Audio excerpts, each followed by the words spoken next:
হয় বহুত দুৰ্ভাগ্য। আজি আমি ভাৰতীয় জাতীয় কংগ্ৰেছ দলৰ পৰা আমি কেম্পেইনৰ সূত্ৰে আমি চিচিটঙানী এৰিয়ালৈ গৈ আছিলোঁ। তাতে আমাক এনেকুৱা ধৰণৰ কি ক'ম আৰু মানে সিমান দুৰ্ভাগ্য মানে ক'ব নজনা হৈ গৈছোঁ।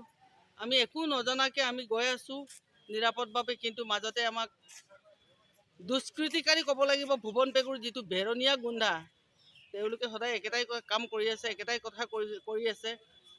কিমান গৰিহণাযোগ্য ৰাইজে চিন্তা কৰক। তেওঁলোক যদি সঁচাকৈ যদি বিজেপি চৰকাৰৰ অধীনত ভাল কাম যদি কৰিছে, তেওঁলোকক ক'বলৈ আমাৰ একোৱেই নাই। কিন্তু ভাল কাম নকৰি পিনি আজি ৰাইজক মানে যিটো মানে দেখুৱাইছে, তেওঁলোকে গুণ্ডাগৰ্দিৰে শাসন চলাব বিচাৰিছে। বৰ দুৰ্ভাগ্য, কথা ক'বলৈ ভাষা নাই।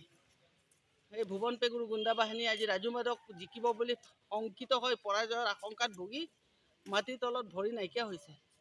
জনসাধাৰণ বুজি পাইছে ইতিমধ্যে, জোনাই সমষ্টিৰ ৰাইজে এতিয়া বুজি পাইছে ভুৱন পেগুৰ যিটো তুগলকীয়া শাসন চলাইছে, হিটলাৰী শাসন চলাইছে, এই কথা আজি ভালকৈ বুজি পাইছে। ভুৱন পেগুৰ মতালি ভুৱন পেগুৰ যিটো ভ্ৰষ্টাচাৰী গুণ্ডাৰাজ, সেইটো আজি এইবাৰ ৰাইজে ভোটাৰ ৰাইজে তাৰ প্ৰত্যুত্তৰ দিব।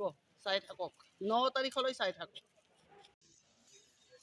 আমি কোলাজান অভিমুখে গৈ আছিলোঁ। কোলাজানৰ বিজেপি অফিচৰ পৰা, যিহেতু ভুৱন পেগুৰ গুণ্ডা হয়, বিজেপি অফিচৰ পৰা ডাইৰেক্ট এটেক কৰি গাড়ী বহুতো আমাৰ ডেমেজ কৰিলে।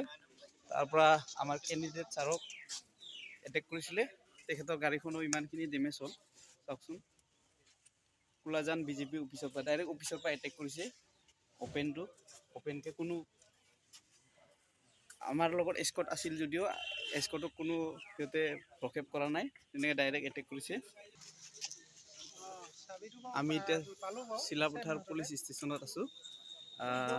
আমাৰ গাড়ী বহুতকেইখন ডেমেজ কৰি দিলে, আহি পোৱা নাই গাড়ীকেইখন। আমি ইয়াত আছোঁ।